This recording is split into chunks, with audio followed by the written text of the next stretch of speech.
in Ontario, when I shot that was 280 in Ontario, I almost didn't take the track. I looked at the track. I heard him go, and I went over and I looked at the track, and it walked it to its bed, and I'm looking at it, and I'm like, and even the bed really, I'm like, I said, well, it ain't that big, and I said, I'll just follow it, you know. Yeah. They just don't have big feet out there. I just did another one. It was a short clip. It's a while ago. I don't know if I think it's on one of them shorts or something, but it was a little aging tracks things.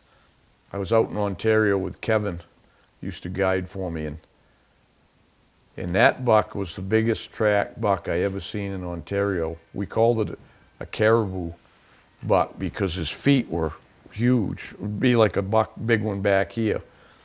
And the one I shot, the film, it's the Camp 6 buck. That one had a big foot too. Other than that, I never saw another big track. First couple of days I hunted out there, when the first year we went, I wandered around for 2 days looking for a track to take. Passing all kinds of big walking ones. Right by. I'm like, no. Walked all over the place. And I said, boy, there's plenty of deer here, but there ain't any big ones. I didn't know. I call it the meat gun. We've been somewhere together. The blue one's pretty wore off. On this side, you can see where I carry it right there. It's just the balancing point on these carbines is right there. It doesn't tip back, it doesn't tip forward. You carry it right under the magazine like that. But we've been a long ways. She's pretty well worn. This buck here, I'll show you the book in a minute. My grandfather gave me a book when I was a kid called How to Hunt Deer.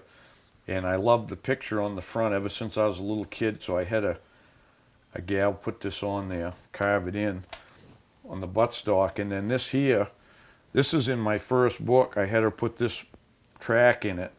It's the biggest buck track I've ever seen. It was from the back of and it was an old buck because his dew claws were that far back, if you see in relation. And it was 8 inches from the tip to here. So, big one. I took that picture in a gravel road. I thought it was a moose track walking up the gravel road. And I got out, and I looked at it, I go, that ain't no moose track. Today I interview Hal Blood, one of the most recognizable names in hunting today, known for his successful pursuit of 200-plus pound bucks by tracking in the snowy Northwoods. The face of big woods bucks, he is revered as one of the best trackers and woodsmen around. In addition to being a legendary tracker, he is a Maine Master guide who has guided hundreds of hunters on successful deer, moose, and bear hunts over the last 35 years. Drawn to the big woods and wilderness, he calls Jackman, Maine his home, although you may find him deep in the woods anywhere in northern Maine and other states, hot on the trail of a fresh buck track. You can meet Hal, catch his seminars and those of other members of Big Woods Bucks, among other great trackers like Lanny Benoit, Rick Labby, Joe Donito, and more at Huntstock. With huge daily door prizes like guns, bows, optics, cameras, and outfitted hunts included in your ticket price, you won't want to miss the world's largest deer camp. Huntstock New York is July 19th through the 21st at Vernon National Shooting Preserve in Vernon Center, New York, and Huntstock, Massachusetts is August 9th through the 11th at Wildwood Farm in Westminster, Mass. Details at www.huntstockevents.com. Oh, you two sisters. You two sisters. Oh, you two sisters. Now, let's get into this special episode of the Living Legend series. Here he is, Hal Blood. Well, welcome back to another episode of My Words, Not Yours, the Living Legend series. Yeah. With Hal Blood. And Hal, thanks for having us up to your house. Yeah, pleasure. Yeah. You like it up this way? Oh, I do. I grew up in Vermont. I just live around Boston now, but yeah, I love being in more in the wilderness. That's my calling too. You saw plenty of woods on the way up? Oh yeah. Some deer too. Yeah, I bet you did. Some deer on the side of the road feeding. Yeah. I think, when you guys say that there's not many deer up here, I don't know. Are you trying to hide something? Yeah, probably. Everybody thinks we're advertising for up here, so there's everybody's going to come up and kill all the deer, and I go, people say, "Don't you worry about the people going to kill them?" I'm like, they're not going to get in the woods and kill these deer up here. There's too much woods, Like we were talking about downstairs, actually it's this buck, isn't it? Yeah. That had, you got sheds from him for how many years, and then you just never saw him again. He probably died of old age, right? They all do. Yeah. Most of them. I've got one, I got trail camera pictures of some that nobody's ever killed. I posted a little video of one once, just walking down by. I had a trail camera there for 4 years and never saw that buck, and it was on a signpost, and I had 4 or 5 other bucks every year, and this one walked right down by 3 weeks in a row during the day, the same spot, and he never came. He was within 20 yards of the signpost and never even looked at it. He was out of his territory, just passing through. But he was an 8-pointer. It was like this, probably 24 inside. Wow. Probably close to 30-inch beams. Yeah. And his brow points, which is unusual here, he had brow points that was probably 12 inches and 12-inch G2s. Wow. And he had a big handlebar drop tine too. Actually, in the same piece of woods. Yeah. Not the same piece of woods, but the same general areas where this one come from. The With genetics. the drop tine on the same side. Yeah. Yeah. Because the last time I saw this buck was in 2010. But the genetics carry on. Yeah. Yeah. So what do you notice about Maine genetics versus other places? What's unique to the Maine deer? Well, it's funny because Maine is a big state, right? It's bigger than all the other New England states combined. So it varies whichever part of the state you go in. But if you look at the, like the record book, Maine Antler record books, the majority of the non-typical bucks come from down East Maine, which is the part of Maine that kind of, sticks out to the east. And Inside coastal, 95. Yeah, halfway up the coast, if the furthest half up the coast, and then inland up towards, say, Holton area. Genetically, that's where the non-typicals come from. In that area, they say the soils are a little different, which favors antler growth, so there's a lot of big rack bucks over that way, But there's big rack bucks everywhere. So what I've noticed is genetically, it might be like one particular area, like one valley or one set of mountains. It might be genetically like no brow points or one brow point, 7 pointers. It's weird like that, but it's true, That's like all of Vermont. All of Vermont's got no brow, brow tines, Here, there's pockets of places like that. There's half the deer don't have brow points, and it's kind of nuts. Well, that buck over there on the bottom, I call my SOS buck. He's got pretty wide 6-pointer, no brow points, but I put a trail camera on I call it the triple signpost over there, and there was 3 or 4, there was 9 different bucks came to that, and 3 or 4 of them didn't have any brow points. Might be a 6, might be an 8-pointer, but they didn't have brow points right in that same area. Yep. So Pockets of genes. yeah, but most of them do. I mean, overall, the whole area here, most of them have 2 brow points, but there's little spots that don't. It's kind of crazy how it works, Yeah. But everybody thinks you got to hunt, certain places for a big one, and it's true. And I tell people it's the same thing for weight. If you want to shoot a heavy deer, you got to hunt where they are, odds-wise, right? So up here, we hunt for the weight, and if we get the bonus of the rack, we get it. We don't worry about that. Like Fat Horns there. He was a bonus rack, right? Yep. Yeah. And he doesn't score high because his points are short, but he's a heavy beamed one. Oh, he's one of those deer that, the score doesn't matter on it. You just Yeah. look at it and it's more impressive than one that scores higher. Yeah, yeah, Yeah. yeah, yeah. It's just they're all different. That's why it's cool. They're all unique, you know.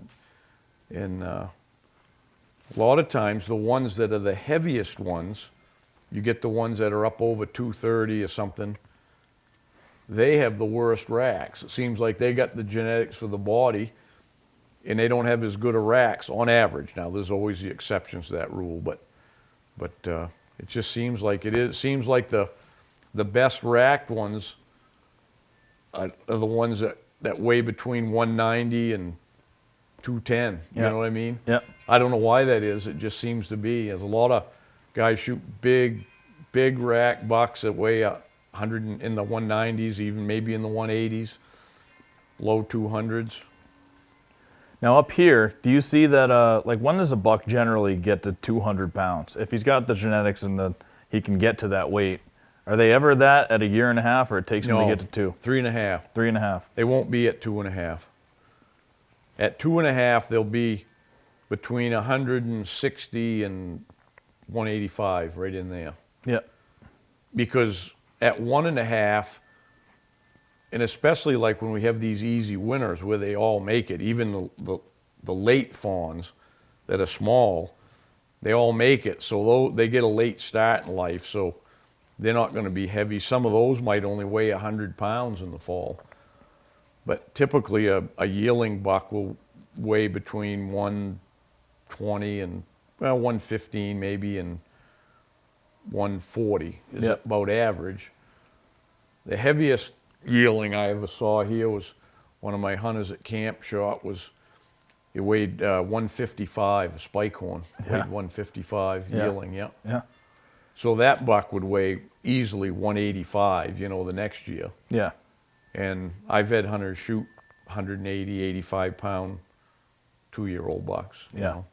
So then the next year those are going to be over 200 in 3 years.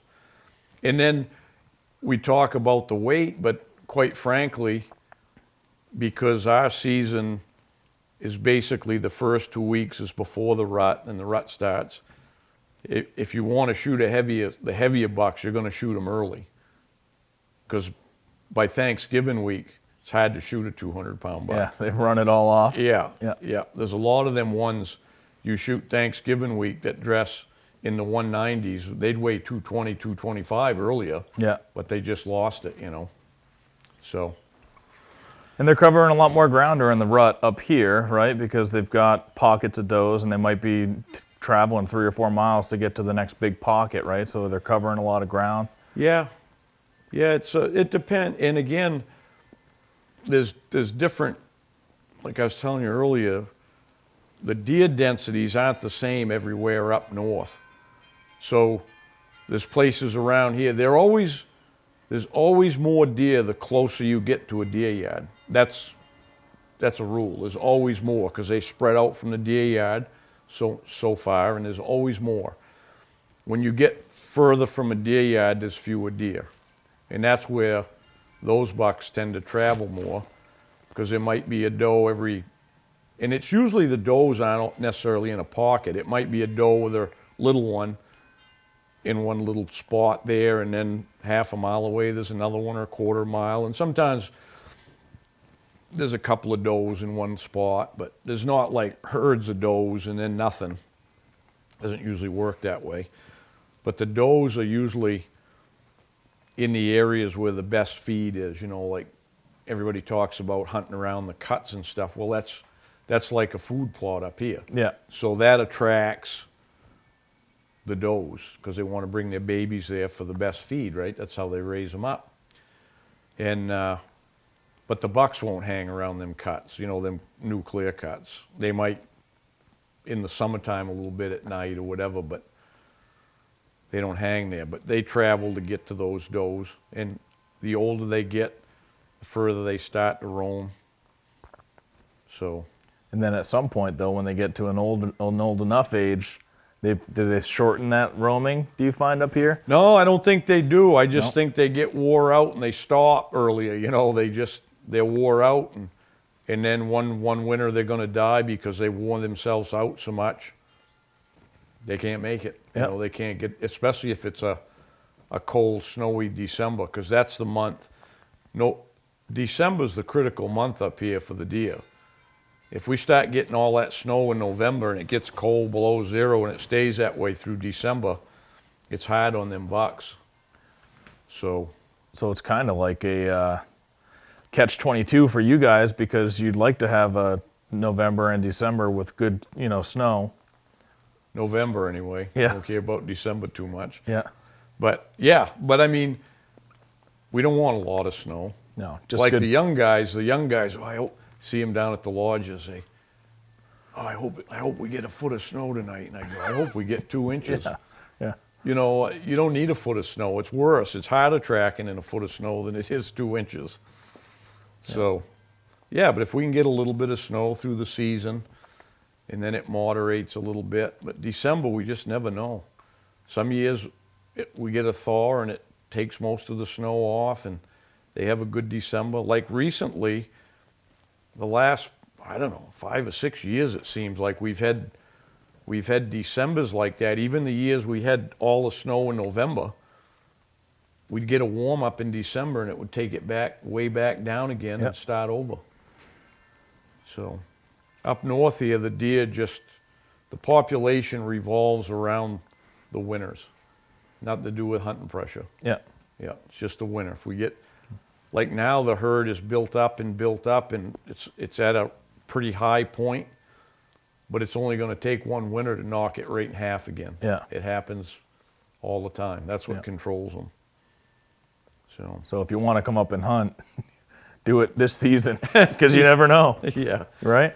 Yeah. Well, even you say that, but I remember the last real bad die-off we had was way back in 2000, them 2 winters in a row, 7, 8, 9, but I mean they overlap, so it sounds like 3 years, but it's 2 winters.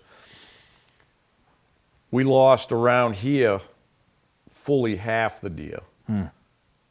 Up north in the North Maine woods, where the deer yards are worse, there was places they lost 85% of them. Wow. Takes a long time to come back from that. Yeah. So, but what it was, and because of that, I remember I would have guys calling up and saying, what are we going to do this fall? There's no deer left. And I go, where'd you hear that? Well, even the Fish and Wildlife was kind of putting it out there that the deer die-off in northern Maine was so severe that there weren't going to be hardly any deer. And I'm like, there's plenty of deer to hunt still. And the guys that came and hunted through that became better deer hunters. They stuck it out, they learned places. But when I noticed about that year was it was a hard winter, or 2 in a row, but it killed a majority or a percentage more of it killed all the young deer pretty much. You might as well say the yearlings all died for 2 years in a row. And then, but more does died than bucks, because there was actually more buck sign after that in the early fall than there ever was. And I believe it's because they had to compete more for the does. Yeah. So they were laying down more sign, because up here you don't find as much deer sign or buck sign as you do like down where you're from, or down southern Maine even, because they don't have to make that kind of sign. They know where every doe is, and the dominance, they've already established their dominance and stuff. I've tracked bucks all day long. They never make one rub or one scrape. Their whole travel in the night, never make one. So if they ain't making one in a whole day and night, then they don't leave a lot of sign, does it? No. In all the woods they travel through. And what does that tell you when you're tracking a buck and he's not making any sign? What does that tell you do you learn something from that? Yeah, hurry up. He's got somewhere to go. He ain't stopping to Yeah. rub. Yeah. Yeah. Yeah. Yeah. Yeah, you might be on him all day and never catch up to him if he's doing that, right? Yeah. If he's doing that and then not laying down either. But even if they do lay down, it's just some of them are like that. They don't, think it's probably the more dominant ones. They don't really feel the need to have to do that all the time, you know? Yep. Because they're the ones that are gonna walk in. When they get that smell in the air, they're walking in and they're taking control of the doe that's ready, no matter what other buck's there, right? Yeah. And they know it, so. But they do use the signposts. That's one thing that they'll still go by, because those are always where they travel anyways. That's in their travel corridors. And that's how they communicate, through the scent on those signposts. But Let me ask you about that. Do you see that not every time that a buck is going through a signpost area that they don't always necessarily go right up to the post? Do they just go downwind sometimes and scent check it? yeah, they don't. Once they got this scent on it, I think sometimes if they put this scent on it once, they're happy with that. I've tracked them by 100 times by a signpost, and they just go right by it. They might be 30 yards from it or whatever, but But it's always on the downwind side, I bet. no, they don't use the wind here that much. I mean, they do looking for does, but the wind swirls so much around here. They couldn't really do that. I mean, I ain't saying they don't, but if they're within sight of it, I guess it wouldn't matter anyway. But they might be scent checking it that way. But Just to see who else has been there, you know? yeah, usually to see who's been there, they usually go up and smell it, because I've got them on trail cameras going up and smelling them, and does smelling them too, without also rubbing them. They're checking it out, and then sometimes they'll rub a little bit again. And you'll see if you watch them on a trail camera in a video of it, how they do it. They're not rubbing to like destroy the tree usually. Sometimes they get a little aggressive, but they're doing it mostly to get that forehead gland scent on the tree. Yeah. Because they'll walk up and they'll usually smell it first, and then they just real slowly they'll go up and down that, putting scent on it. Then they'll smell it again, I think, to make sure it smells good. They got their scent, and they walk away, you know. Yeah, it's interesting. I don't know everything about them, but I know I've seen enough of them to know that it's communication, and it's where they travel. Yeah. So Terrain features meeting up and travel corridors meeting up, wherever you can get the most of those junctions, right? well, it's the overlap of different buck territories, you know, because they're not all the bucks in the woods ain't using the same spots, right? They're all kind of coming and going different ways. But a signpost will be, I kind of call it's like the hub of the wheel. You know, you got the spokes coming in and out, but the hub is where that signpost is. And but it's always in a place. I shouldn't say always. There's nothing that's always, because sometimes you'll find there's only one buck using it. That's his place. He goes through, and maybe another buck don't even go there. But generally, it's several bucks using the same thing. And like I said, the most I've seen is 9 at one, coming to one signpost, from yearlings up to big ones, you know. How often do you see that they go, like that one where you had 9 bucks on it? Did all 9 of them come back again? Some of them just passed through once? What kind? No, at that particular one, they were all there more than once. And I didn't put it there early. It was already all 3. I call it the triple signpost. It was 3 signposts, like 6 or 8 feet apart, right in one spot. And it's the only brown ash around. And all of them were shined up good. And I put the camera there like the end of the first week.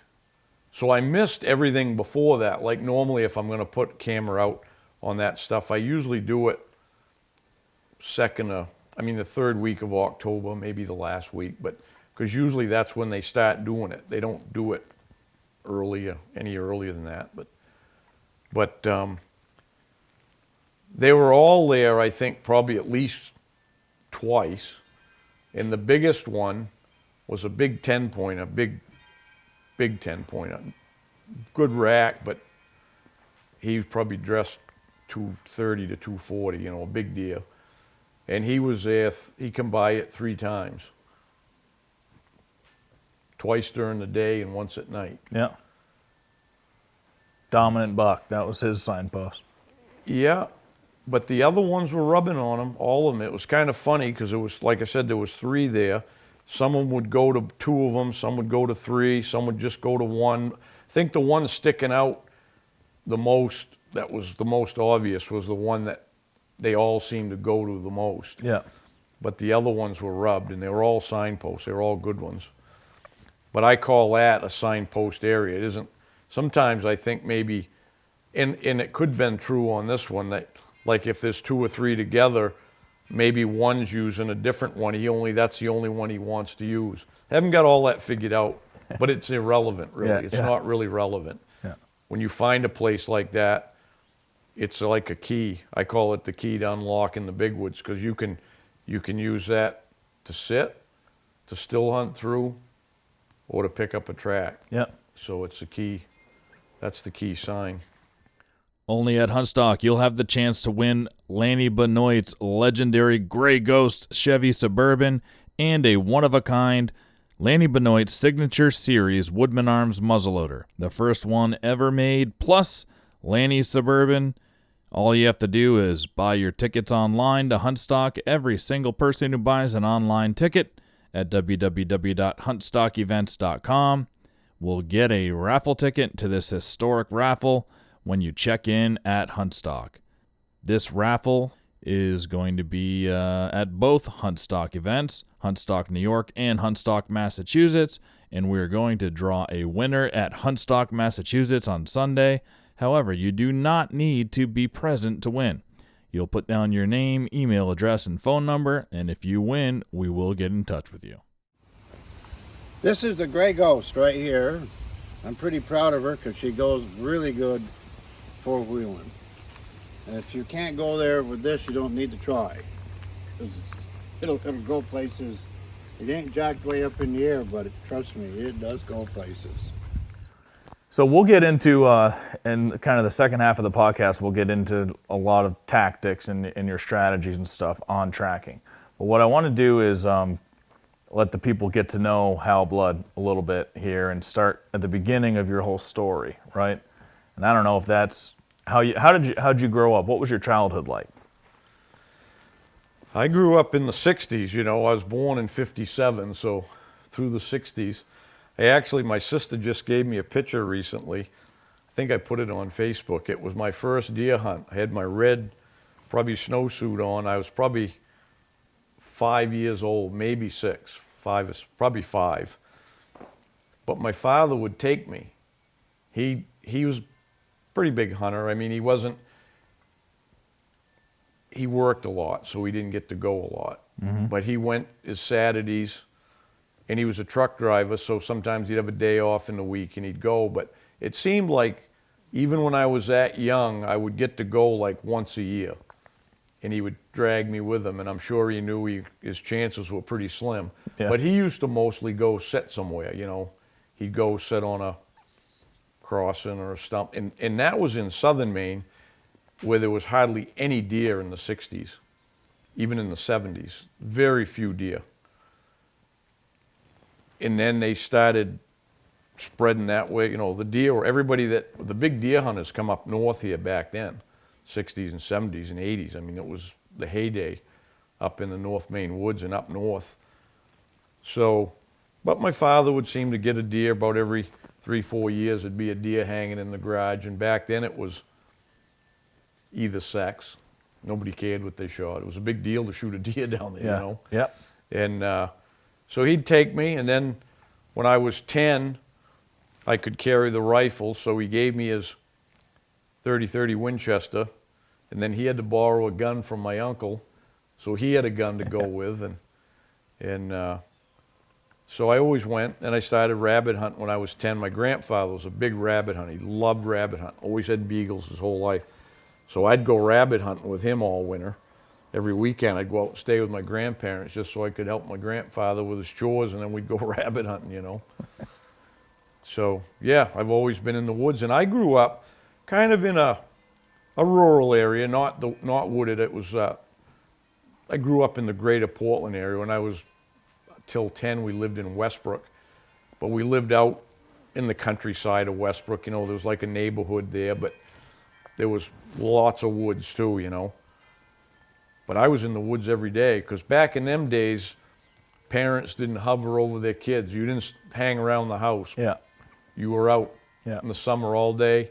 You'd come in for lunch maybe, then you back out, and then you stayed out. You could stay out till the street light come on. Exactly. Yeah. And that's the way it was back then. So I just roamed around the woods, looked at things and studied things in the woods. And we, in the summer, we had a camp we went to that was outside of the Portland area. It was out to the west a little bit. Buxton it was in, and fished and took my BB gun in the woods and fished. That's what I did all summer. Caught turtles or whatever. And well, we were always outside. So I just got crazy about it. You know, I just wanted to be in the woods. And of course, then when you get to be a teenager, you got to start thinking about what you're going to do with your life, right? And I wanted to do something I could be in the woods, and I had these thoughts about being a game warden. And but I also, in part of that, that thinking was living in a cabin in the woods or something like that. You know, that was always in my mind. You were dreaming this place up right here. Yeah.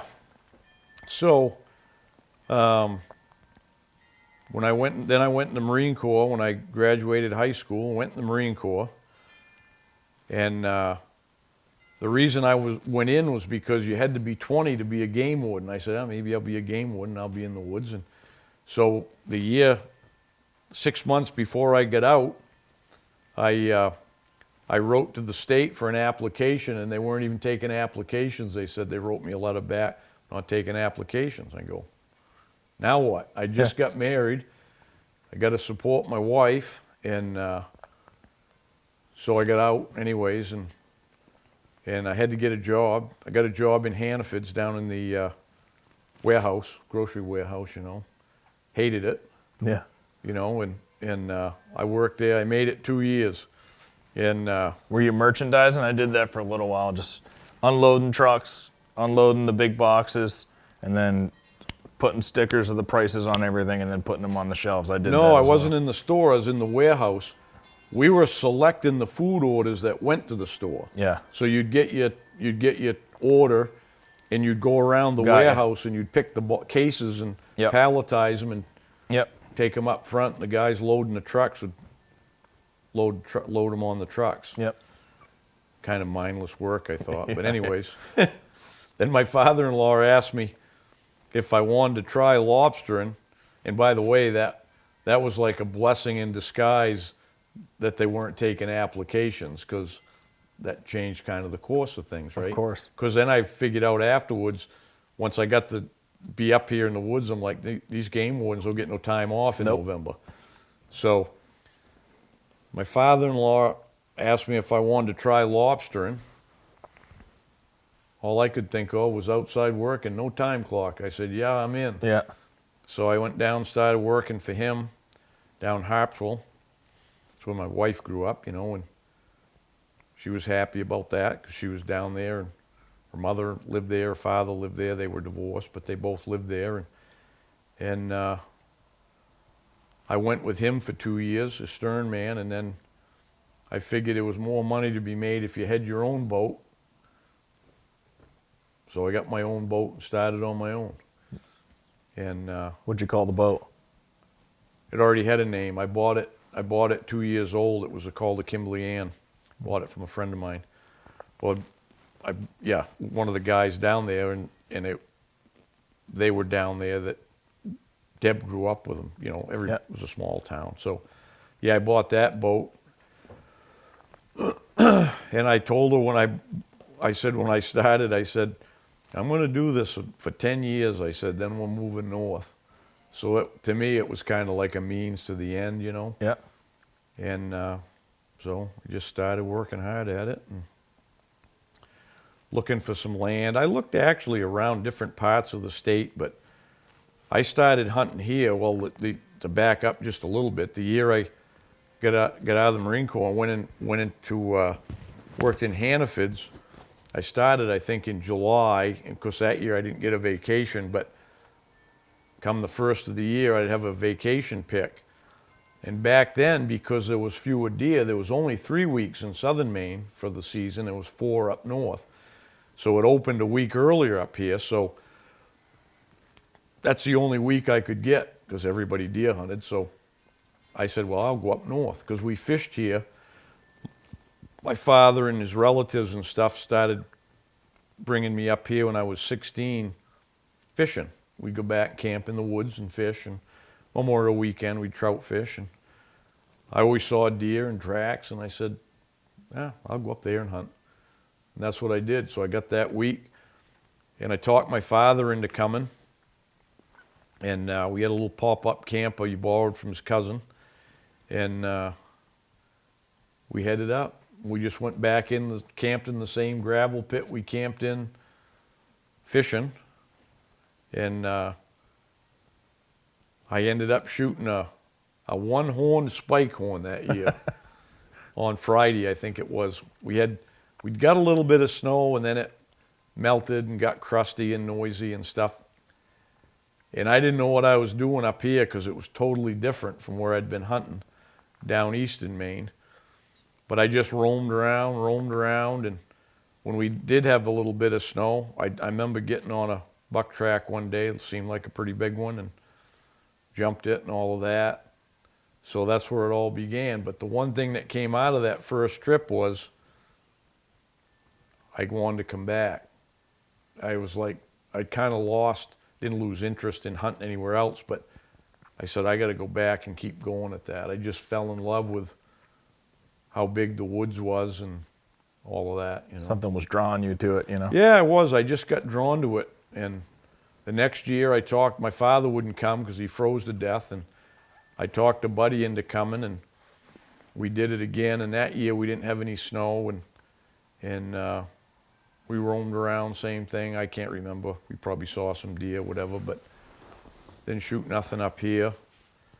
And then I got a better accommodations, and then we started coming with a few more people, but just kept coming back every year. It was an annual thing, and then we started shooting a few deer, but I tried to come later in the season, and sometimes we had snow, sometimes we didn't, but when we did, I'd get on a track and go chase them around. That's all I did. Didn't know what I was doing. And then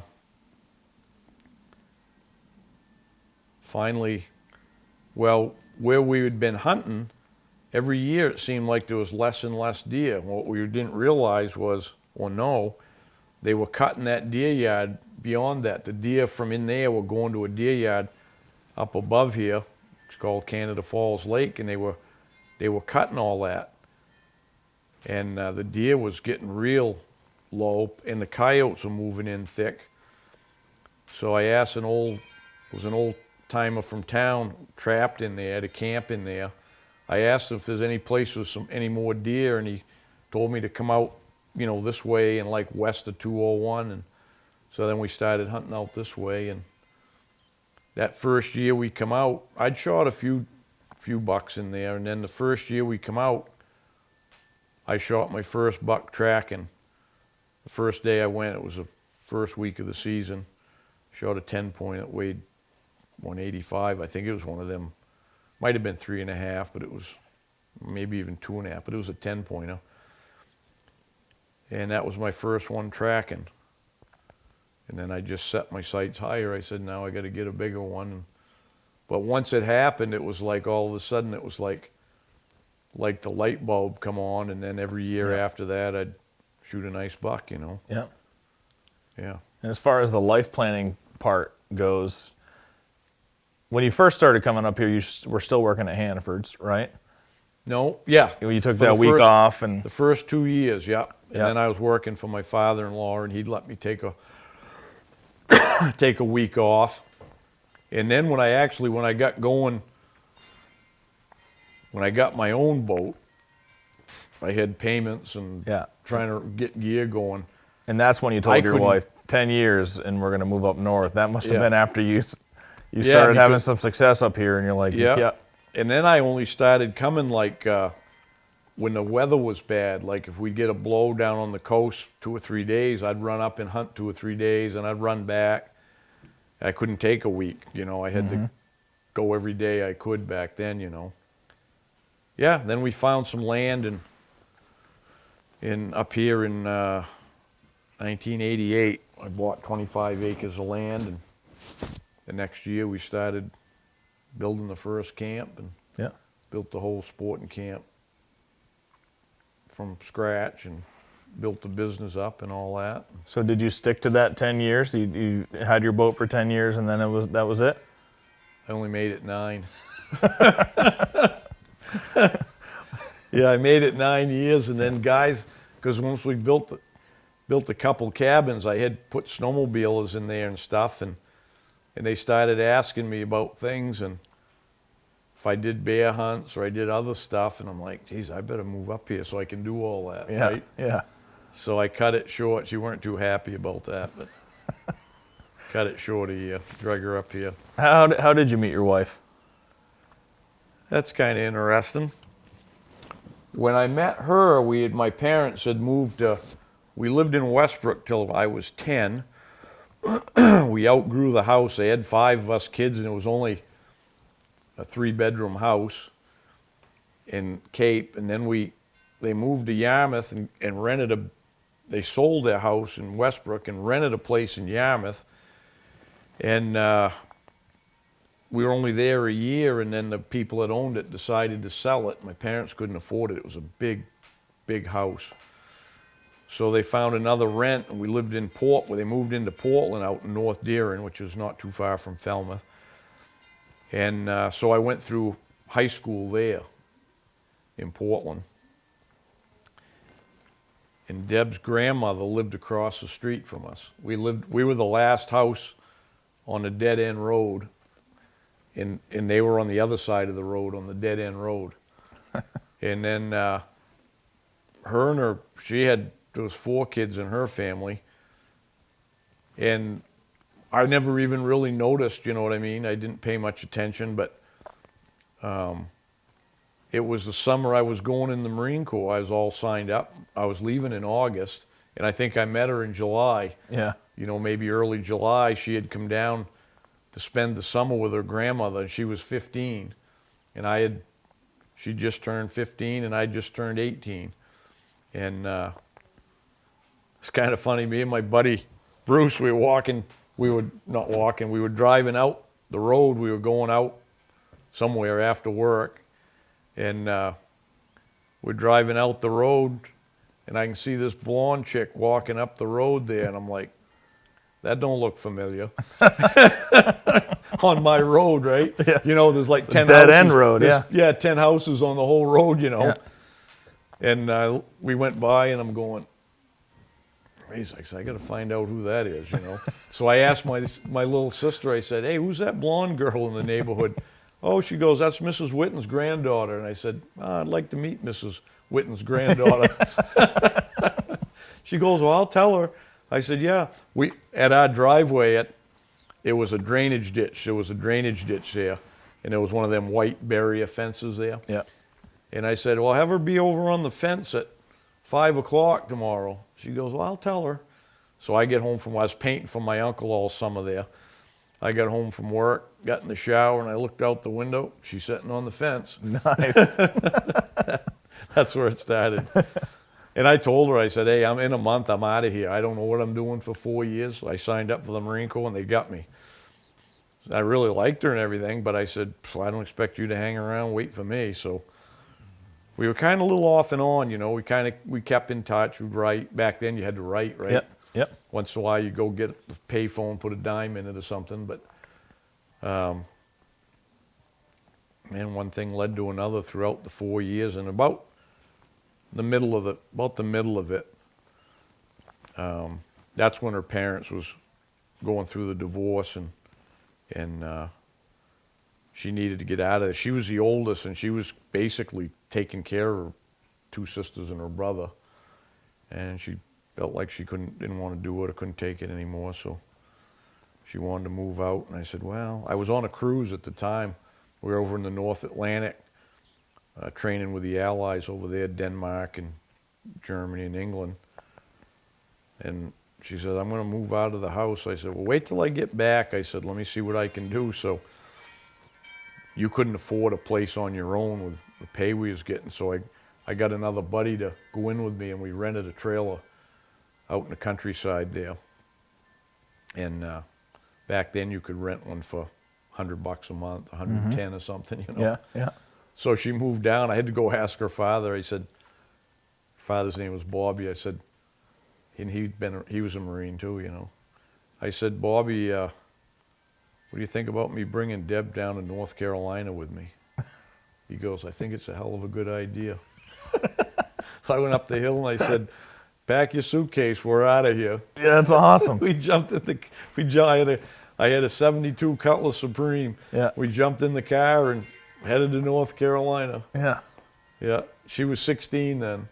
Yeah. And I was 19. Yeah. And then one thing led to another, and I asked her to marry me, and that was it. Seemed like yesterday, but it's been, if I get this right, I think it's 46 years we've been married. Wow. Yep. Probably didn't want to stay in North Carolina too long, though, I imagine. When I was done, I was out of there. Yeah. Yeah. I did hunt down there, though. Killed a lot of deer down there because they had a longer season and a limit, but higher limit. I think it was 4 a year or something. And the bases usually have good hunting. Yeah. Yeah. Yeah. Yeah. And I killed a bunch of deer, and I filled the freezer. We bought it down to Sears. We went down to Sears, and we bought a chest freezer, and I filled it right to the top with deer meat. And we brought that home with us, you know. Yeah. Yeah. Now, didn't you want to go to, I was listening to the podcast you guys did with the fella from Wyoming who was an Alaskan guide recently? Yeah, Billy Moles. Yeah. Yeah. And you had mentioned that you originally wanted to move to Alaska. I did, and I couldn't talk her into it because she was young. And I said, when I get out, I said, let's go to Alaska. She didn't want to be that far away from her family, you know. So Yeah. I said, all right. Funny, it's forks in the road, right? So if I'd have gone to Alaska, everything would have been different, right? Yeah, who knows? Yeah. So doesn't matter. Made the right choice. But yeah, the second best option is northern Maine from Alaska, right? Yeah. For what you wanted to do. Yeah. Yeah. Yeah. And end up being the first right option, probably. Yeah. You never know. Yeah. Yeah. Well, so speaking about, when you first saw your wife walking down the dead end road and and you say, well, that doesn't look familiar. Let's get back to deer hunting a little bit. When you're looking at a track, what distinguishes, in your perspective, what are the defining characteristics of a track where you look at it and you go, I know exactly who that deer is. That one looks familiar. None of them, unless they got a deformed foot. Yeah. No, you're not going to tell one from another, really, because they roam too far. Yeah. Everybody thinks they shot a buck on a certain mountain or a ridge or whatever, that's where the buck was from. Reality, it might have been spending most of its time 5-10 miles from there. Yeah. Yeah. You can't distinguish an individual deer from that track. You can't do it. Yeah. Yeah. Sometimes they'll have I call them crooked toes, like one hoof will be longer than the other, and it'll be on a certain foot, right? Well, that you can tell. Yeah. If it's on the right front or the left rear, whatever it is, for sure you can tell those. But those are fairly rare tracks. Yeah. Yeah. Yeah. Other than that, I mean, I've seen there's some over the years that I call them the biggest tracks in the woods because they get to a certain size and you're never going to see one bigger than that. There ain't many of them. So when you see that in a certain area, you could probably assume that's the same one, right? Yep. But other than that, you're not going to tell those tracks apart. And you had one of those bucks a few years ago, didn't you? It was just a massive one that you kept going after. Did that end up being Brutus? Nope. No. No, Brutus I picked up just by chance, like you do sometimes. I mean, most of the ones you do pick up are by chance, you know. He went there the night before you got there is usually what happens, you know. That's the luck of that draw. But the last big one I saw like that was the one I did the film of that killed the doe. That was one of them ones that's just, you know, it's 4 by 4 or 4.5 by 4. That's as big as they get here. He killed a doe? As big as they get. Yeah. How did that happen? He just beat her up? Yeah, put the horns to her and killed her. I thought a coyote killed her because a small coyote had eaten on the hind quarter that night. But it's in one of the, I think it's in one of my films, A Day on the Track. Okay. And Jason DePlazo was filming me. He was with me that day. And there was 2 big ones that fought in the road, an old road way back in, and I took me a little bit to get it figured out because they were up the ridge, down the ridge. They were like everywhere, zigzagging, and finally I got widened in my circles enough where I got one of the 2 coming out, and I go, all right, and I got one of them. They're both big ones like that. We went out on that one and she struck cross country checking does again. But I came to this place, it was all tore up. It looked like a buck fight, right? It's all tore right up. Then there was this dead doe laying there. And I could, you know, it had been eaten. So I said, geez, it didn't make any sense, but you know, you see that, a coyote track, and a coyote was, and then I told Jason afterwards, I said, I got to figure this out. This don't seem right that small coyote could kill that deer out here in the middle of the woods. That didn't make any sense. So all I did was make a circle around the area. I mean just outside of that scuffling. There was no running track. Because that doe, that doe would have run a while to get away from a coyote. Plus, when a coyote gets them, they grab a hold of their hamstrings and the blood flies out of him, and there's blood all through the woods. There wasn't anything there was some blood in that scuffling, but it wasn't like that. And there was no running tracks. So he blindsided that doe. He came in, and of course she probably just stood there, just a buck coming along, and she was either before or after her time, and he was frustrated, and I guess, and he must have put his head down and just rammed her, and he pushed her all over the place. Just pushed her all around. The snow was like gone down to the leaves, you know. And she was dead. That's crazy. I've never heard of anything like that. I never did either. And then I've had a couple guys contact me and said elk will do that once in a while. They'll kill one of the cows. Just a mean one. Yeah. I wished I could have killed him before he could kill any more does. Did you follow him after that? Yeah. You found out where he got out of there? And... Yeah, he was across country after he just kept going across country, and finally, I don't know, we were an hour before dark or something, and we were like 4 miles from the truck, and he was still going the other way. And I go, we got to turn around, Jason. I said, and we hadn't even freshened it up. It was still frozen from made in the night, you know what I mean? Yeah, so now you know why he killed that doe. Because he was frustrated. He couldn't find one. Yeah. Yeah, so we marched away and went back, and that was a couple years, that's probably 3 years ago, so I bet you that buck's died of old age by now, probably. Yep. Yeah. Hey, Hal here. Finally got some good news for all you. Our jackets are finally in. It's been a long process, but we got them done and got them right with all our new features and stuff in them. So some of the new features we added was a game pouch in the back you can access from inside with dividers in it. It's just like the original one. Mine's the original one, not the new one. It's got your slash front pockets where you can get in and get at your GPS or whatever you carry in your front ones. They're all lined with, the pockets are lined with Microtech fleece, so it's nice and warm on your hands when you put it in. Microtech's fleece.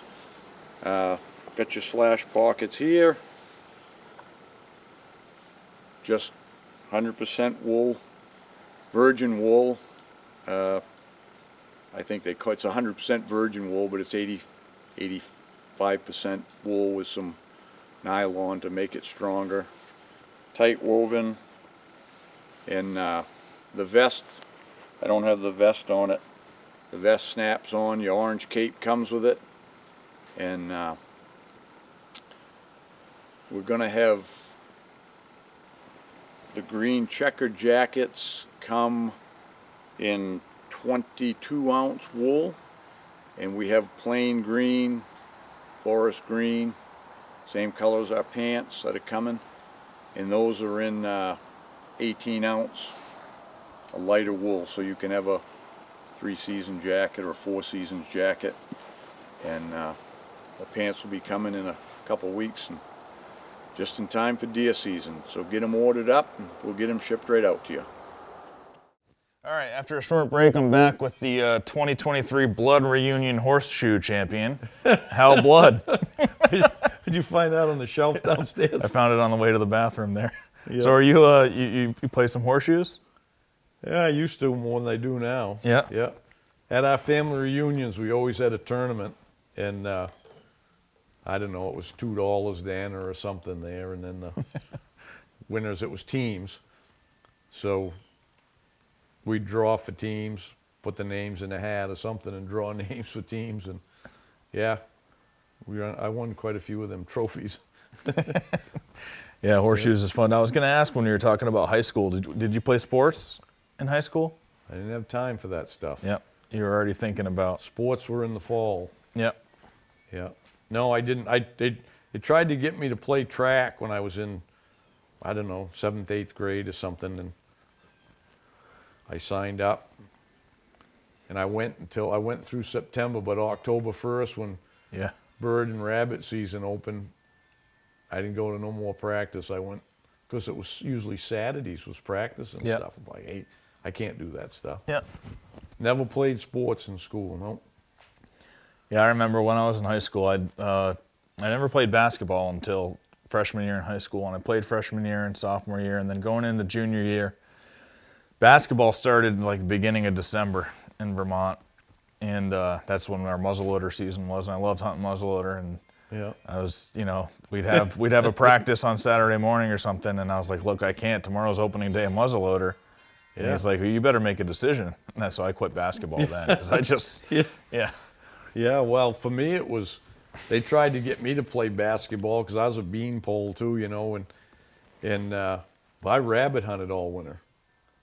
Every weekend I was out to my grandfather's, and he was a caretaker at a funeral home, him and my grandmother, after he retired from construction, and they lived there. They got a place to stay, and he did the grounds outside and had to shovel it and stuff in the winter. So I'd go, if we had snow that weekend, we'd have to get the snow cleared out before we could go rabbit hunting. But school vacations, I was always out there so we could rabbit hunt.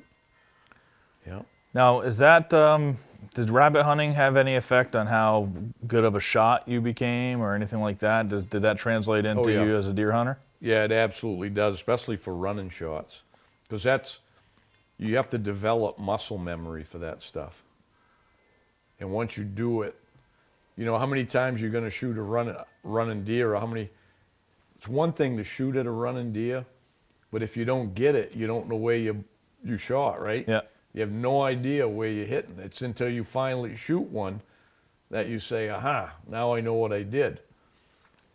So, but rabbit hunting, you get them, and when there's so many chances, you might have 10 chances a day at a running shot, Yeah, we shot, I don't know how many rabbits I shot, but hundreds and hundreds and hundreds and hundreds and hundreds, over my Hundreds life. of this, right? Just repetition. Half the time you're shooting you don't even see the rabbit. He's jumped across the opening, and you just swing into where he went and shoot.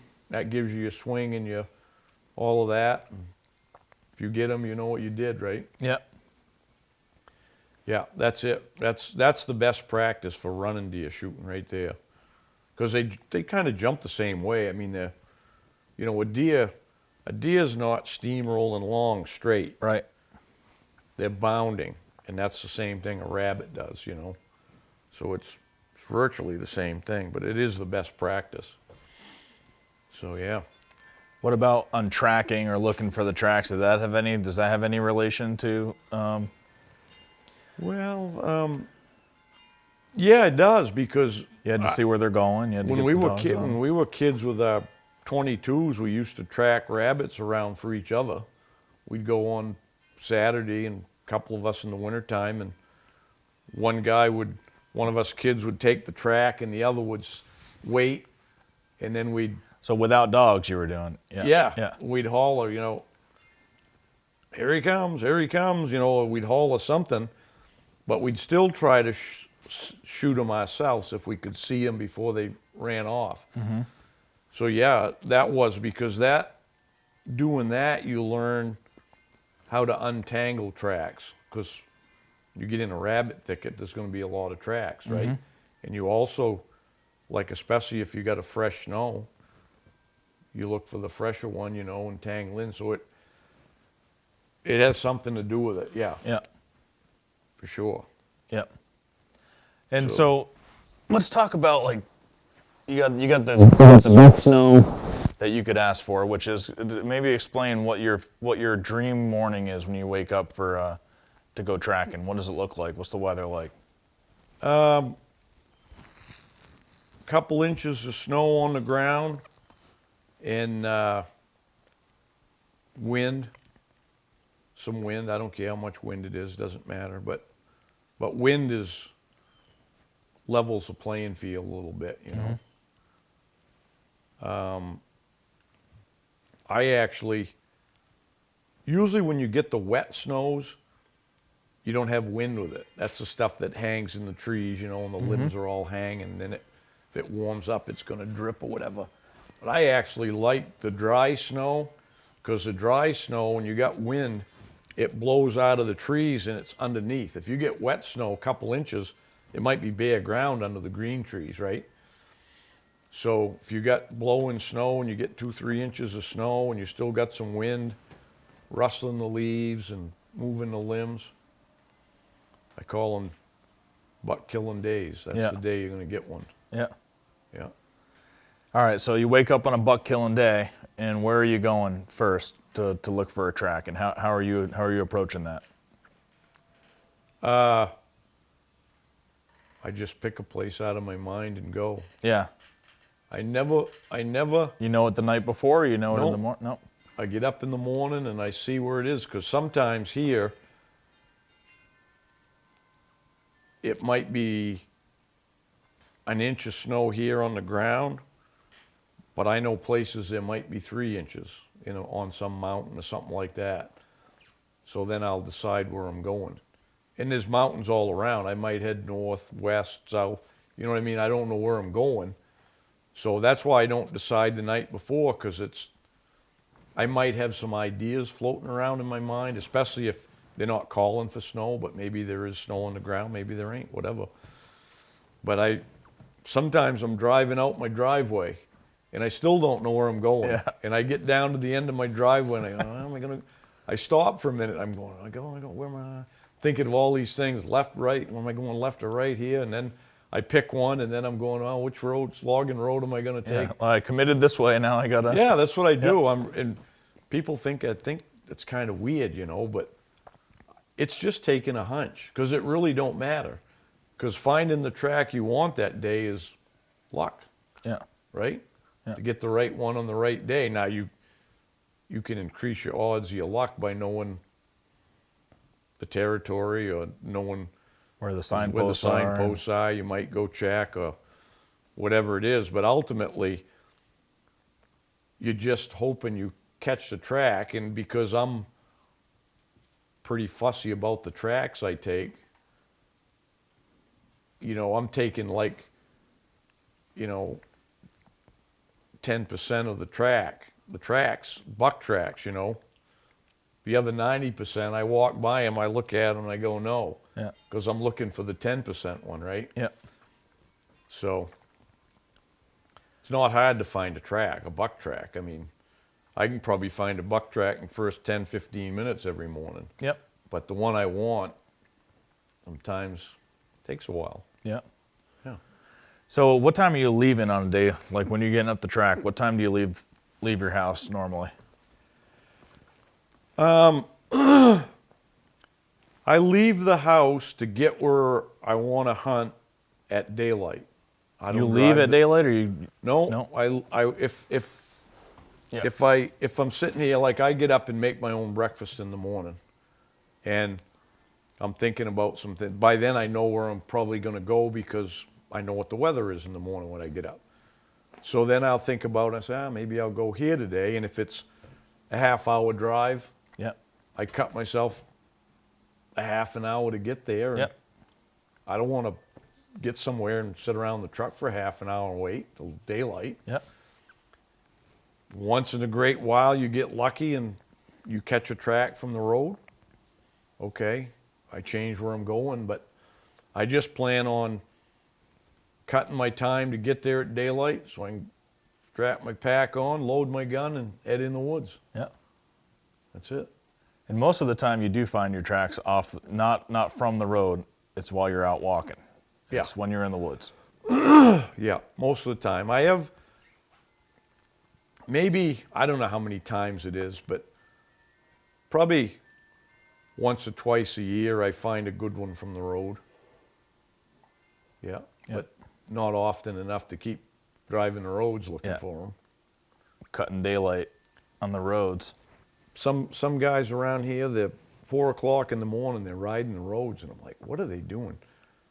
Well, Putting the claim on a track. it's like, that's what the Benoits always did. They always run around the roads, and people have still got that in their mind. Yep. They don't remember that when the Benoits were doing that, nobody was tracking, and there was more deer and less roads. Mm-hmm. So it's totally different now. It's almost it ain't a waste. It is a waste of time. I'll say it. It's a waste of time because if you don't find a track till 10, 11 o'clock in the morning from the road, you know, unless it's fresh, you did waste a lot of time. Yeah.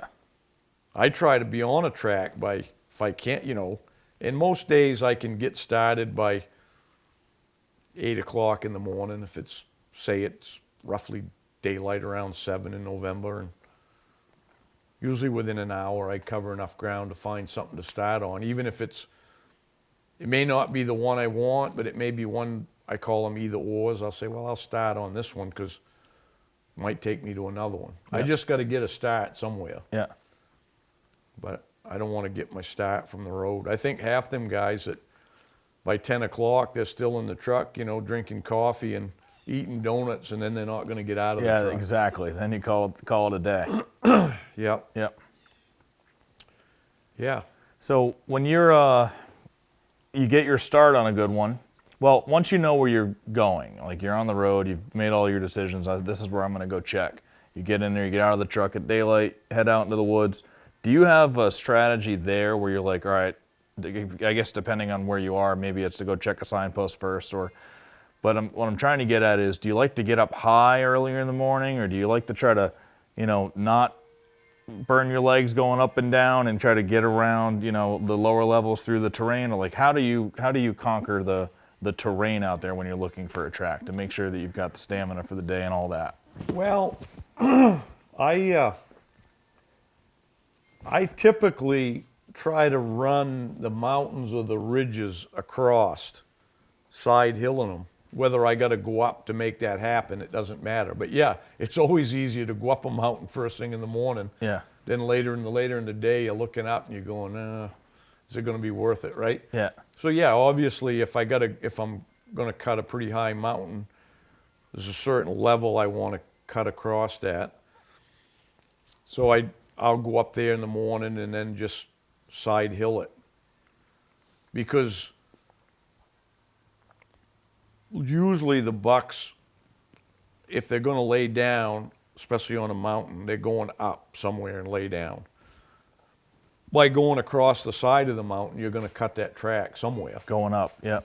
Yep. Or you might cut one going down, which Yep. doesn't matter. You found one, but still, you're not going to see as many tracks if you go straight up Right. or straight down, because Follow the peak, because he might not ever went to the peak. Right? they don't usually go up on the peak of the mountains anyways. Usually, I mean, the mountains around here, we got some that are 3,800 or something like that, 35 to 38. 3,000 feet is about it. Beyond that, unless one crawled up in there to lay down, there's nothing to eat. It's all gnarly spruce and stuff. There might be some old man's beard, but there isn't much up there for them, up above that. Then it starts to get thicker and gnarly, and for the most part, so. But sometimes there's some pretty good woods up to 3,000 feet. That doesn't mean I go up to 3,000 feet to look. I'm just saying, if you cut across at 2,500, then there's 500 feet above you one might go, so you can, Yep. try to do it that way. But here, you're still not going up 2,500, because in town here, the level of the lake is 1,200. Yeah, so you're already... So you're already up over 1,000 feet no matter where you are. And you're usually, when you drive to any mountain, you're probably already starting at 1,500, 1,800. No matter, so you're really only going up 1,000 feet normally. And then the ridges are the same way. There's a lot of places I hunt that's not mountainous, but it's ridges and stuff. I'll try to cut those ridges. I might go down the back side of one. If a road goes in, if there's a logging road that goes in and it follows a ridge that's 2 or 3 miles long, I go down one end of it, and then I'll go in around to the back of the ridge. Because anything on the front of the ridge, I probably would have seen a track crossing the road. Mm-hmm. So I'll go in around the back side and hunt the back side of that ridge down. That's smart. Yeah, I mean, it's getting you back in. And you can skirt the end of the ridge instead of climbing over it, right? You just get into the backside into some fresh territory without having to climb all the way over the top. If you get to the end of it. Yep. I'm just trying to walk fast and cut a track. I'm not trying to hunt or anything like that. I'm just trying to cover ground. So basically, I'm going to go path of least resistance to make it easiest, and I might, some places you got to go up and down to different little places like that, but I'm just trying to cover as much ground as I can, and hopefully I'll get the track. And somebody just getting into tracking, I would imagine, because I've really only probably tracked a couple of days, but I haven't come up here where there's good snow. I'm hoping to do that soon, but I would imagine, because I like to still hunt, one of the things that I would find myself having to overcome is getting to the end of that ridge, driving that road, getting there, and then getting off the road, and like you said, you just go looking for a track and you're not hunting through there. My instinct would be telling me, you got to take it slow through here. You got to pick your, pick apart the woods and go slow, and I would be wanting to still hunt, right, looking for the track. And most people do, because most people's mind is geared around the way 90% of the people hunt, which is more farm country or rural areas and stuff, where there's hunting pressure and, well, maybe not as much. But it's a different deer you're hunting down there. You can't hunt them the same way. It's like you can't hunt a mule deer and an elk the same way, right? So don't come up here and try to hunt the same way you hunt there. I always told the hunters, whether I was guiding them or they were staying at my camps, I'd say the one thing you've got to do is forget about what you know about deer hunting and start over up here. If you don't, I've seen so many people do it, and good deer hunters from where they're from, they cannot break that in their mind to think a different way. So they can't be successful. They might get lucky sometime and kill a deer. I don't mean they ain't gonna ever kill a deer, but if you can't change your mindset to think about hunting a different way, you'll never get good at it. So you've guided for how many years now? 30, 40? Since 89. Yeah, all right, so 2 years younger than what I am, so like 35 years. So you've seen a lot, you've had a lot of that experience, and what are some of those common habits that you can't get hunters to break, which leads to them not being in a position to be successful up here? One of them is what you just said. They won't cover enough ground. They're still hunting in a place. They're spending the day in a place. There's no deer. There's no deer, or the likelihood they ain't gonna see one. Yeah. So I have a rule. I teach it to all the people in my deer clinics. First thing I teach them, from the first half hour we step in the woods, I teach them. I call it the 90-10 rule. And the rule is you got to hunt 90% of your time. You got to spend in the 10% area. So that means so a buck in the big woods, whatever his territory might be, they don't all have the same size territory. Even the territory is shaped more around the deer density. We talked about that a little bit. You know, the fewer deer there is, the more they travel. So if you pick a number, I don't care what it is, 10 square miles. So this buck has 10 square miles that he calls his territory, which, by the way, I think that's pretty small. So he's got 10 square miles. Do you think he can cover 10 square miles? Can he cover all of his area? In a day? No. In a week? In a year? No. No. No. They don't They can't keep tabs on They it. don't know their whole area. Yeah. There's a way they get through their territory, and a lot of that becomes maybe where the does spend more time, you know, because that's where they're ultimately going to check. Some of it's where they want to feed in the summer, and then where they want to spend more time in the fall. There's a way they travel through their territory. And it's basically corridors and transition zones. That's the 10, I figure it's about 10% of their total area is what they actually utilize. Yeah.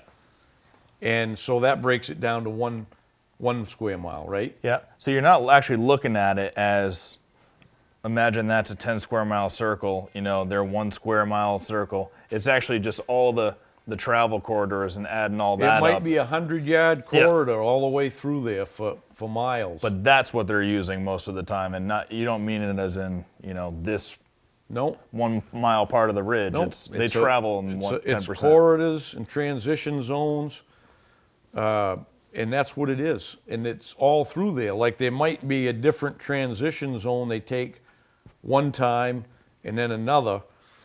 And then, quite frankly, when the rut starts, things change because they're trying to get from point A to point B as quick as they can. So that might be when they end up traveling randomly across some hardwood ridge. But they might not go there again the rest of the season through that same spot. Mm-hmm. So that's why some people see a buck track there and they'll go sit there the rest of the week. Yeah. It's too late. That buck's already been there. Yeah. Yeah. So you have to hunt the 10%. So don't that make it simpler? Yep. If you keep yourself 90% of your day is spent in that 10%, your odds exponentially are higher of seeing a buck. So let's talk about the 90% and what are some things that, even if there is, that are common that's just like, well, you know, they're most likely not spending. We already talked about the very peaks of the mountains, you know, right? You can wipe that off your list. Don't spend a lot of time on the peaks, right, Yep. above that. So if you reverse it that way, what are the things to avoid in general? The hardwoods. Yep. They don't travel typically unless there's some kind of a pinch point where they have to get through a spot. They'll go through that hardwoods if they have to. But other than that, hardwoods is just random. There's not a lot of oak up here for hardwoods either, so it's not like they're feeding. It's maple, yellow birch predominantly up here, some beech. But it's open. Bucks are secretive, especially the old ones. They're not wandering through the open hardwoods routinely. Now, like I said, when they rut starts and they got to get somewhere, they're going to go through. But that doesn't mean they'll ever go through that same spot again. It's just that particular day, they had it in their mind they had to go to point B, and that was their quickest way. The next day, they may turn off a quarter of a mile to go to the same place, so they go a different way. So don't spend much time in the hardwoods unless you see a beaten path through it that's going around the end of a mountain or between a saddle and a ridge or something that, and usually here, see, there's not a lot of deer trails here. Most of the deer trails in the north you'll find are migration trails where they come and go from the deer yards. And most migration trails are not used any other time of the year. It might look like a great trail through the woods, but there ain't gonna be no deer using it till it's time to go to the deer yard. So up here, that's part of the 90% then. Don't find yourself wasting too much time on a migration trail as you're walking through the woods, or? Right, unless you walk that trail and you find maybe scrapes on it. Now, sometimes I have found a few that for some reason, the area that they go through they use them year round. But for the most part, they don't. And quite frankly, most of the migration trails aren't through open hardwoods. They're in kind of some corridors too, because sometimes they gradually work their way down as the snow gets deeper. So some of those are actually in hardwoods. So the number one thing is don't waste a lot of time in the hardwoods. It looks good to the hunter. It's like your favorite lure. It looks good to you, but maybe not to the fish. So you out in the open hardwoods, hunters like it because they can see good, right? Yeah. They can get up on a knob and they can look way down in there 100 yards in all directions. Guess what? The deer know that's a vulnerable place. Mm-hmm. So that's the number one place I try to teach people is just don't spend much time. That's when I get into the hardwoods, that's where you spend 10% of your time, and that 10% is you've got to get through there to get to something else. Yeah. But spend 10% of your time in those type of places. Yep. Well, guys, looking forward to seeing you at Huntstock, either in New York, Massachusetts, or both. So, won't be long now. New York will be first. We'll be there talking deer hunting. Hope to see all you Adirondack guys there.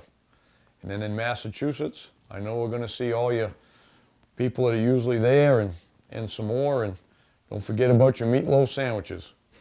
Hey, Hal, you got any twos? Nope. Go hunt.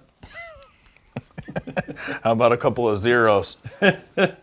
We are a couple zeros, ain't we? We are. And these bucks, these patches come with twos and zeros, don't they? You got to be zeros, 200 pounds to get one of these, right? Yep. What do you got? 9 of them here, and you haven't sent in how long? 2010. Yeah. 14 years ago. I've killed a few since then. But it's, some people with your resume or whatever, right? How many 200-pounders have you killed? How many this and that? You being a guide for so long, that's what we were talking about before we split. You've guided a lot of people too, and those have to feel like they're the same as you killing a buck, right? Or even better sometimes. What do you think? Yeah. Well, I had that when I wrote my first book there. Fiducia that published it, he wanted to know about that because when you're guiding somebody, it's really, ultimately, you're the one that got the person to get the chance, right? Yep. You know, if you're guiding. So back then I figured it was about 100 probably, you know, bucks between me and my clients. I don't know what it is now. I try not to think about it really, but yeah. Yeah. I tell people my clients have shot a lot better ones than I have. And if it's funny because it ain't just the ones they shot. If I wish I could show people what's in my mind of all the big bucks I've seen get away that shouldn't have. I don't mean just ran away, you know, and there was no chance. I mean bucks that should have been dead. Yeah. And I mean there's a lot, and a lot of big ones, and just mishaps one way or the other. Yeah. Poor shooting. Some of them probably they didn't even get a shot off in time, right? Because Oh they're yeah, just not used to a lot that. of them like that. They're not used to it, and I'm like, I'm watching them hop away there, and I'm like, there's a shot, there's a shot, Yeah. there's a shot. Yeah, yeah, a lot of them. I don't know how many. I've seen some. I mean, some monsters get away, monsters. But that's what it is. Yeah. But I've had a lot of monsters get away from me too. You know. Yeah, yeah. So, but that's all part of it. If you got them all, it wouldn't be fun, right? Right. Yeah. Yeah. So you gotta. You don't want it to be like fish in a barrel. No, there's got to be a mystique to it. That's the same thing with, you know, I've always named my bucks, but I never name a buck. Like most people have bucks all named before they shoot them. They're on their hit list or whatever they want to call it, you know. But I don't do that because to me the name I come up with is something to do with the hunt or the deer or whatever. You know what I mean? That's how I name them. Quite frankly, I've never shot a buck that I've seen before I shot it. Yeah. I never shot one that I Had on trail cam or yeah, anything? Yeah. nope, not a one of them. Nope. I did shoot one that I was showing it to some of the guys in my remote camp that rent the camp there. And they had left one year. It was my Mr. G buck, I call it. But anyways, there's a group that rents it for 2 weeks, 3rd and 4th, and they usually leave to go home for Thanksgiving. So I went in, that was a year I was struggling. I come back, it's the year I shot that one in Montana, and I got sick out there, and I was struggling bad with a bad head cold. And I said, well, they're gone. I said, I'm just going to run in there. It's closer, and it's a little bit easier country to hunt, you know. So, and I shot that buck in there, and I showed Dan there, and he said, I think I got that on trail camera, and he sent me a picture of it. He had it on a trail camera, but I didn't know what was in there, you know. Yeah. Yeah, but got a lot of bucks on trail camera, but never seen them ones dead. Yeah, I'm just imagining it's a lot harder up here to find one and try to pattern them. There's no pattern in them, huh? You're not going to pattern, do you, here? No. No Only way. pattern you can make is, hey, there's a migration trail and deer are going to be walking down that at some point. Yeah, or you could, you know, if you had a signpost that you had bucks on or whatever, and if you were a sitter and you sat there, you might get one you had there. You know what I mean? Yep. That would be a way to do it, I guess. But I don't sit, so I ain't got no chance of doing that. So going back to people changing, you have to change your mindset. If you want to come up here and hunt, you got to change your mindset. You got to be willing to drop some of your habits of where you came, no matter how good a hunter you are, where you came from. Yeah. So we touched on trying to still hunt when you should be just covering ground to get a track. You know, not being able to shoot that well. And does some of that have to do with the gun that they choose and bring up as well? Like, You know, it doesn't, because you can get used to any gun. I just tell people don't switch guns. If you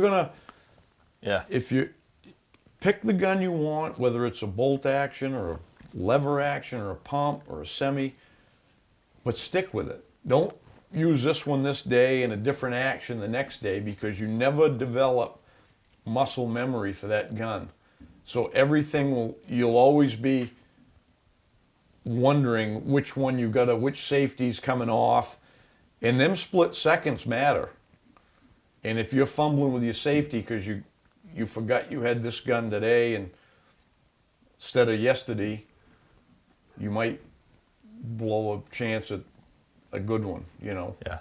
So pick the gun. You might take a couple of different tries. You might try one gun, and like the first one, when I first started, when I told you when I was younger, I started with that 30-30 lever action, and just by chance I ended up switching to a bolt because my father's cousin gave me one the first year I went up to the hunting lodge. He gave me a 721 Remington bolt action 270, and it had a scope on it. And I'd never used a scope because back in the 70s, not that many people did, right? Yeah. And so I used that, killed a bunch of deer with that, and then I started using it up here, and it was always full of snow. The scope, it wasn't so much, and I'm left-handed, and it was a right-handed bolt, but I learned how to operate that quickly. But it's still, a bolt isn't going to be as fast as a pump or a semi or a lever. But anyways. You shoot left-handed? Yeah. Yeah.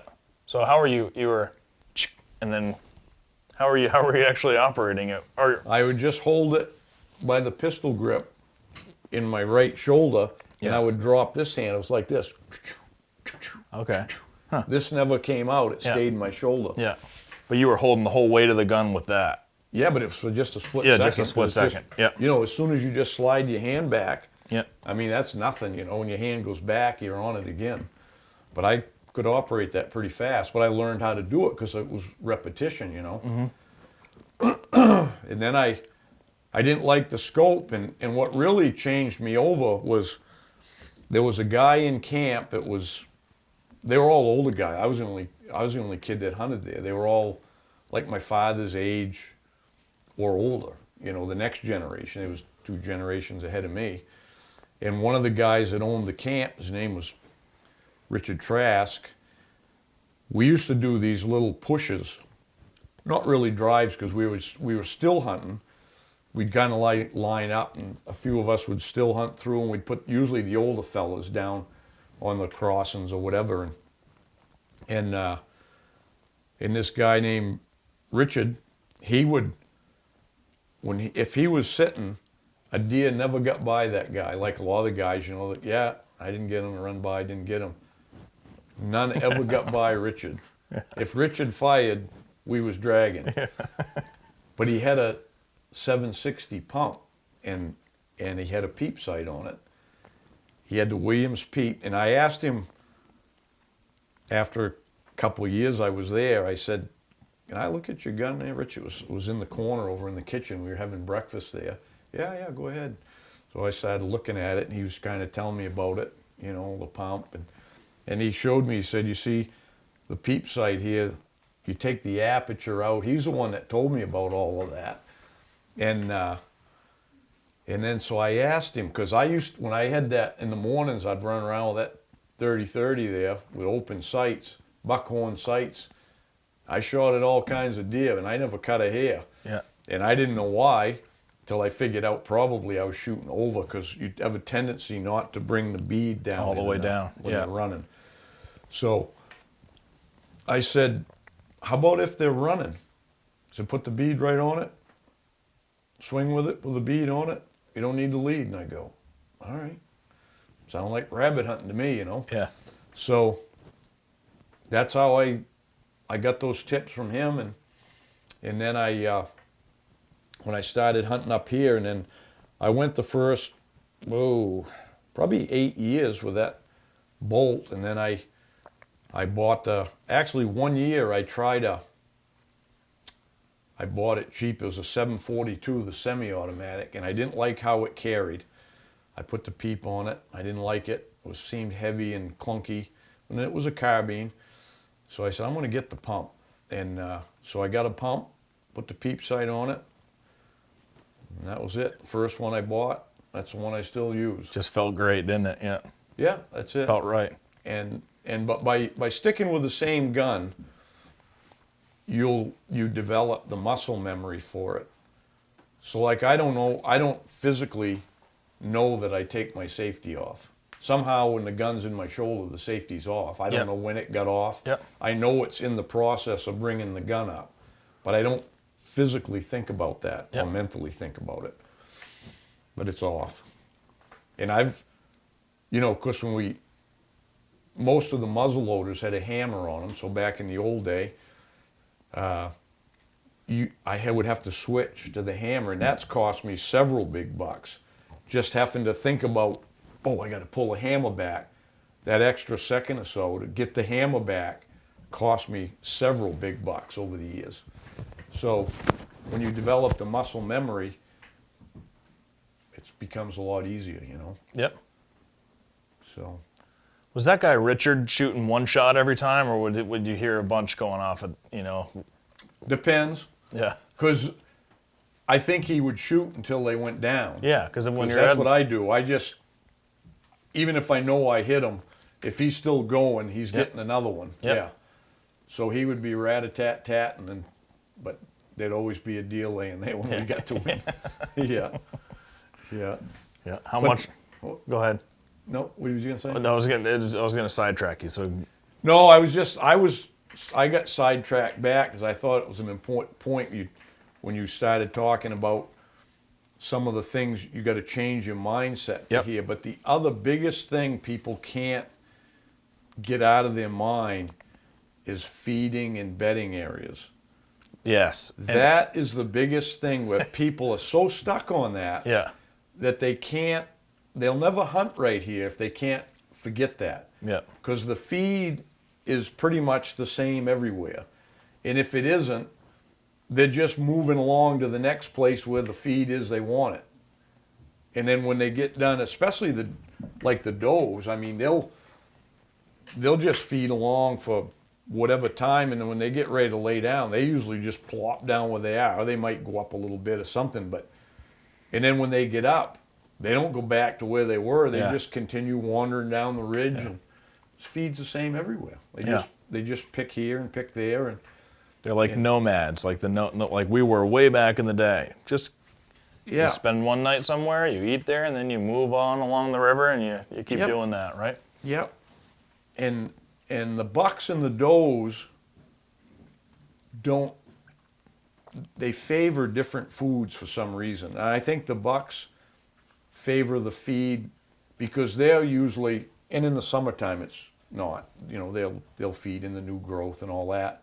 But in the fall, the bucks have to load up quickly. They don't want to spend a lot of time feeding.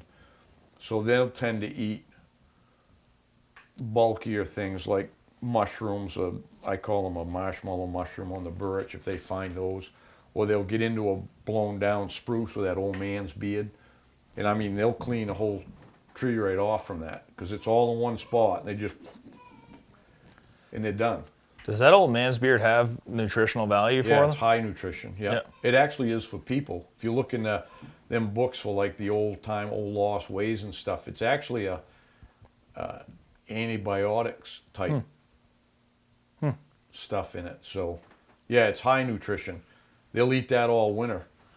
But they only can get it when a tree falls down because it's up, it grows, it's a moss, so it grows in the dampness up in the softwood trees. Some of it's on hardwood if it's in a canopy, but mostly in the spruce fir and stuff like that. So it has to, a tree top breaks off or the tree falls down or even some limbs. But in the wintertime, sometimes the snow loads up on it and the wind blows and it blows some dead branches and some of that comes down on the ground. Yeah. So towards spring when it's crusting up, they can walk around and feed on the ground and just pick up them pieces of moss and stuff. And there's no shortage of blowdowns around here. I mean, they'll find one, right? Yeah, every fall it's weird when the weather patterns start to change because fall really is going into winter here. When you hit November here, you better be ready for winter, Yeah. But we always invariably every year get some kind of a big windstorm, and I don't know why it is, but it always happens. And every year another whole bunch of those trees blow down. Yeah. And so there's always seems to be plenty of that feed in the woods, you know. That's probably another thing with guys coming up here that they're not used to is just having to step over so many blowdowns, right? So they might get tired out easy and call it quits, huh? Early in the week. So some of the good guys you're guiding. Yeah, it is hard. I get it because most places don't have blowdowns because the forest isn't old enough. You know, it's most places people are hunting are the grown-up farm country, right? It was all deforested. Southern Maine and all of New England, everything was no trees. It was fields, and it's grown back. And a lot of it grew back with most of it probably hardwoods. So then the trees ain't old enough to be dead and falling over, really, a lot of them. Yeah. But here, there's a lot of stuff, blowdowns, and it is hard. I watch people walk in the woods, and it's like they're working against themselves. You have to be able to flow through the woods like an animal. You have to look ahead of you and decide where you're going long before you get there. Or you're always backing up and going around things. But yeah, just the act of stepping over stuff it wears on you. Yeah. Yeah. I mean, if you're not used to that, because you're picking your leg way up more than you ever would walking down a sidewalk or anything, you know? Yeah, I call it aerobics. You know, deer hunting is a really aerobic, especially tracking, because you're going where that buck's going, and you know you'll be ducking under things. I was and gonna going say it's over not things. always like this. There's a lot of getting down, and turning your body, and yeah, it's really aerobic. I feel the best after deer season. I feel like I'm in the best shape after deer season. Yeah. From that, you know. Yeah. Yeah. So it is hard. It's hard for people to get used to this kind of hunting, and that's why most people give up on it. Mm-hmm. It's because you got to have grit to do it. You really got to stick with it. And some people nowadays, it's just, if it gets a little too hard, a little resistant against it, they just quit. You know? Yeah. Everyone wants the easiest way. Yeah. Yeah. But the reward is worth it. Yep. If it is to you, you know what I mean? And I guess to a lot of people, the reward's not big enough, you know. Used to be a saying I read in a book, it said, if the reward is big enough, the facts don't count, right? So it doesn't matter if you're wading over blowdowns and crossing streams or whatever it is. The reward, if you think that reward's big enough, you got to keep going, you know. Oh yeah.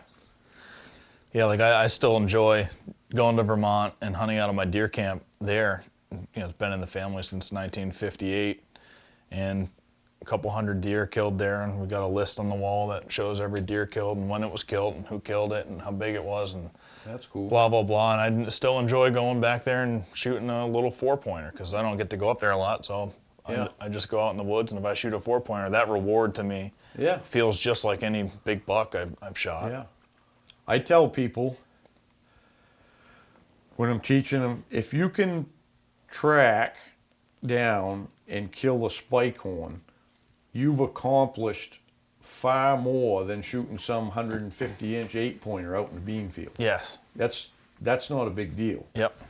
But if you can do that here and track one down and kill it, you really have done something. Yeah. And that leads me to something I was wanting to bring back up, and you just reminded me. When you were talking about how, you know, you can find a buck track. It's not hard to find a buck track up here. You pass tons of them because you're picky on it. I think that's the thing for most people who are thinking about trying to come up here and track is don't try to come up here and kill a 200-pounder right away. There's a ton of buck tracks. Just find one and go kill it. I tell people in the beginning, if it's a track by itself, it might be a big old doe too. Doesn't matter. Follow it. See if you can see it. Yeah. Because that's the only way you're going to practice. If you try to practice on the old bucks, you're going to get discouraged. Because guess what? They're big and old because they're smarter than the rest, right? Yeah. They've experienced a lot more in their lives, you know. Because basically, these deer, everything these bucks or the deer in general do, but particularly the bucks who's tracking them, they're just doing what they learned to do to escape predators. They're not thinking, oh, I got a hunter behind me. they don't think like that. Something's behind them. They think it's after them, and they're going to use the escape mechanism they've always used to stay alive. And there's several things it is usually for all deer, and the main one is go to water. That's their number one escape mechanism, whether it's run to a pond or a lake, which come the early December, it's counterproductive. They don't know it's froze, and then Yeah. a coyote chase them there, and they're probably going to get them. But the ones that have escaped that, they learned how they've escaped, so they repeat it. And so that's the number one thing that they'll do. They'll walk up a stream, down a stream, swim a pond, swim a lake. They'll even walk in a skid trail through the woods that's got water in it because the snow it wasn't cold enough to freeze it. And I had to buck tracks many a times, walk right into the water in a skidder trail, walk up the length of that skidder track till it ended, and then continue on. Because they know the coyote, they've learned that if they get in the water, they can't reason that the coyote can't smell them. Yeah. But they know when they do that, They they get lose away. the coyote. Yep. They get away, and that's what they do. So that's the number one. And the other one, I figure it's about 1 in 10 bucks. I call them runners. They've learned to escape by putting the miles on. Them things, once something's after them, they'll run like a mile, and they'll hunker down they'll just lay right down behind a tree and they'll wait. If they see something coming, they'll run another mile. You can't kill them deer Yep. because you never know where they're going to lay down. I mean, it's nearly, I've never killed one. I don't know how I'd kill one because there's no way, they covered that mile in 5 minutes and you covered it in 45. So, And they've had enough time and to. they'll lay down, they're rested up, Yeah. they're watching, they say, okay, time to go, and they'll run another mile, 5 more minutes. They get there and they wait again. But there's never any reason to where they lay down, so you're never going to catch them, right? Yep. Yeah. What's the biggest predator on deer up here? The coyotes, Coyotes. yeah. We used to have bobcats, and before there was coyotes, the bobcat was the biggest predator. They get in the deer yards in the winter, and they were bad, especially on big toms, because they'd kill a deer, and they'd eat it when it was warm, and they'd kill another one the next day because they didn't want to eat frozen meat. Really? Oh yeah, they were bad, but hardly any coyotes anymore. There's lynx, and I don't think the lynx prey on the deer really. I'm not saying they couldn't, but there's no evidence of it really. Yeah. So it's mainly the coyotes. And it's not that the coyotes don't catch a deer every time they chase them, but what happens in the wintertime, they follow them down to the deer yards, and the deer have to stay there. Can't get back out of the deer yard when they're in there. And they keep harassing them, and they get them wore down over the winter. And then if it's a bad, long winter, the young ones especially lay down and die. It's not that the coyotes particularly killed and ate them deer, but they ain't going to make it. Once they get too far gone, they can't recover. So yeah, the coyotes are the worst. What about the bears? Well, they say the bears kill fawns, and I'm sure they do, but I don't know how bad that is. I mean, they're opportunistic too, but I don't know, the odds in this size of the woods if a bear's going to wander by a newborn fawn. Because once they get a few weeks old, they can pretty much run with their mother. Yeah. So, but that first couple of weeks when the mother leaves them and stuff, I suppose a bear could find them, but I think it's pretty astronomical odds, Yep. But they do kill them, yeah, obviously they kill them, and they kill calf moose. Well, the deer have it hard up here, and if they make it through the winters, they've got to be they've got to be the biggest, strongest, to Yeah. get through the winters, get past all those predators and stuff, and that's probably why you love it up here so much. Yeah, and they get big up here because this northern borealis whitetail is the largest subspecies. I read that in Leonard Lee Rue's book years ago. Yep. I was a teenager, so they They're the largest subspecies, and they've evolved that way because of the winters and stuff. Yeah. Well, Hal, it's been an awesome conversation. I really appreciate you bringing us up, and Yeah, been fun. I think the card is about to run out of memory here. So either we do another switch or we end it here. But Maybe I'll run out of memory. that's not happening anytime soon, is it? I hope not. But yeah, thanks so much for having us here, and we'll see you at Huntstock. Yeah, it's gonna be fun. Yep, New York and then Massachusetts. I owe you a meatloaf sandwich. Yeah, I can't wait to have one of those. But thanks again very much. It's been All right, great.